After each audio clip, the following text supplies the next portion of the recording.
ഗും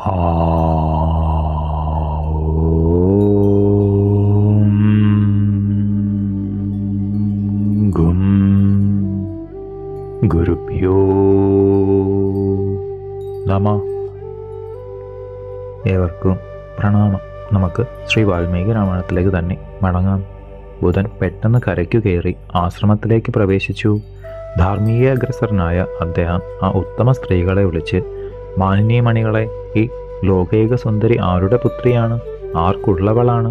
എന്തിനാണ് ഇങ്ങോട്ട് വന്നത്? എല്ലാം വിശദമായി പറയുവിൻ. ചോദ്യം കേട്ട മംഗളാംഗികൾ മധുരമായി, പ്രഭോ, ഈ സ്ത്രീരത്നം ഞങ്ങൾക്കെന്നും സ്വാമിനിയായിട്ടുള്ളവൾ. അവിവാഹിതയായ യജമാനത്തി ഞങ്ങളോടൊന്നിച്ച് വനത്തിൽ വിഹരിക്കുകയാണ്. അവരുടെ അസ്പഷ്ട അക്ഷരങ്ങൾ കേട്ട ബുധൻ ശ്രേഷ്ഠമായ ആവർത്തനീ വിദ്യ ആവർത്തിച്ചു. രാജാവിൻ്റെ വൃത്താന്തമെല്ലാം ദ്വിജവരന് സുവ്യക്തമായി.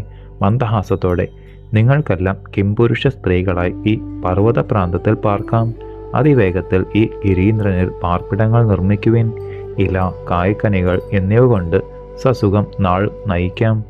നാരീരത്നങ്ങളായ നിങ്ങൾക്ക് കാന്തന്മാരായി കിംപുരുഷന്മാരെ കിട്ടും. ചന്ദ്രപുത്രനായ മാമുനീന്ദ്രന്റെ വാക്കുകൾ അവരെയെല്ലാം കിംപുരുഷ വനിതകളാക്കി ആ അചല പാർശ്വത്തിൽ സസുഖം വസിക്കുവാൻ ആരംഭിച്ചു. ഇള ഉപാഖ്യാനത്തിൽ കിം പുരുഷോൽപത്തി കേട്ട ഭരതലക്ഷ്മണന്മാർ ആശ്ചര്യം ആശ്ചര്യം എന്നിങ്ങനെ ഒപ്പം പറഞ്ഞു. കർദമ പ്രജാപതി പുത്രന്റെ ചരിത്രം പുകളേറിയ ധർമ്മസ്വരൂപി സസ്മിതം തുടർന്നു. കിംപുരുഷ സ്ത്രീകളെല്ലാം സ്വച്ഛന്ദ വിഹാരത്തിന് പോയി. ചന്തമേറുന്ന ആ മോഹനാങ്കി ഏകാഗ്നിയായി. പൂപ്പുഞ്ചിരി പൊഴിക്കുന്ന ബുധൻ, അല്ലയോ തരുണീരത്നമേ, സോമന്റെ ഓമന മകനാണ് ഞാൻ. സ്നേഹസ്നിഗ്ധ കടാക്ഷങ്ങൾ എന്നിൽ പതിപ്പിച്ചാലും സദയം എന്നോടുകൂടി ചേരൂ. ഗ്രഹങ്ങളിൽ അതിശ്രേഷ്ഠതയുള്ളവനും അമേയ സുന്ദര ശരീരമാർന്നവനുമായ ബുധനോട് സഖിമാർ ആരുമില്ലാതെ ഏകാഗ്നിയായി തീർന്ന ഇള ലജ്ജാവനത മുഖിയായി. ചന്ദ്രതനയ സ്വൈരസഞ്ചാരിണി ആയിരുന്ന ഞാൻ അവിടുത്തെ കീഴിൽ നിൽക്കുന്നവൾ തന്നെയാണ്. എന്നെ നേർവഴിക്ക് നയിക്കണം. ധാർമ്മികമായത് യഥേഷ്ടം ചെയ്താലും. ആ തരുണീരത്നത്തിൻ്റെ ആശ്ചര്യകരമായ വാക്കുകൾ സോമനന്ദനെ സന്തുഷ്ടചിത്തനാക്കി. അവളെ സഹധർമ്മിണിയായി സ്വീകരിച്ചു. സുവദനയായ ഇളയും ഒന്നിച്ച് വസിച്ച വസന്തകാലം ഒരു മാസം ഒരു ഞൊടിയിട പോലെ ബുധന് തോന്നി.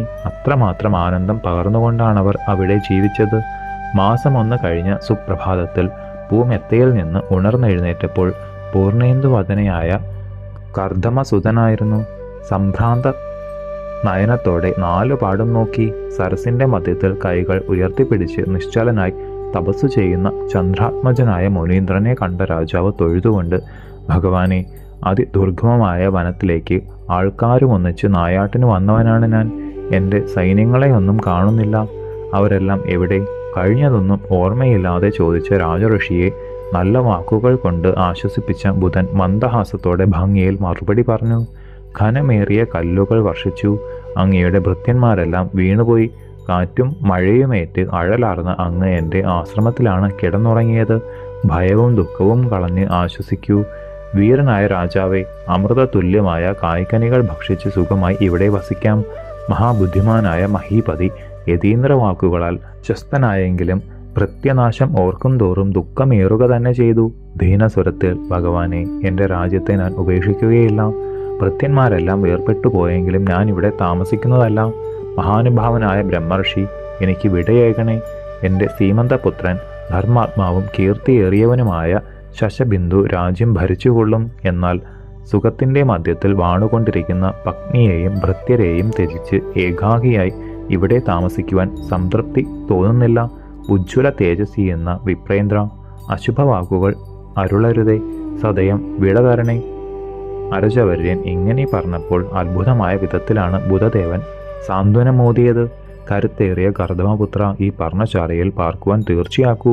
ഒരു തരത്തിലുള്ള സന്താപവും അങ്ങേക്ക് ഉണ്ടാകരുത്. ഒരു സംവത്സരം ഇവിടെ വസിക്കുന്നതായാൽ അങ്ങേക്ക് ഞാൻ നന്മ വരുത്തുന്നതാണ്.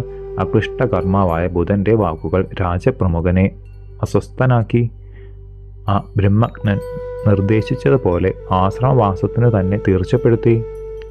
ഉത്തമ സ്ത്രീരത്നമായി 1 മാസം ഭർത്തൃ ശുശ്രൂഷകൾ ചെയ്യും. അടുത്ത മാസം പുരുഷവരനായ മന്നവേന്ദ്രനായി ധർമ്മകാര്യങ്ങൾ ചിന്തിക്കും. ഇങ്ങനെ മാസം 9 കഴിഞ്ഞു.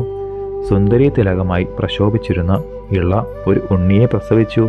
പുത്രന് പുരൂരവസ് എന്നാണ് ബുധൻ നാമകരണം ചെയ്തത്. ബുധതുല്യ വർണ്ണമാർന്നവനും അമേയശക്തനുമായ ഉണ്ണിയെ സുശ്രോണിയായ ഇള പിതാവിനെ തന്നെ ഏൽപ്പിച്ചു. ഒരു മാസം പുരുഷനായി തീരുന്ന ഭൂപാലകനെ ധർമ്മപൂർണങ്ങളായ കഥകൾ പറഞ്ഞ് രസിപ്പിച്ചുകൊണ്ടാണ് ഒരാണ്ടുകാലം ബുധൻ കഴിച്ചത്. ശേഷം ചരിതം നമുക്ക് അടുത്ത ഭാഗത്തിലൂടെ കാണാം. ഗുരുപാദങ്ങളിൽ സാഷ്ടാംഗ പ്രണാമത്തോടെ നമസ്കാരം.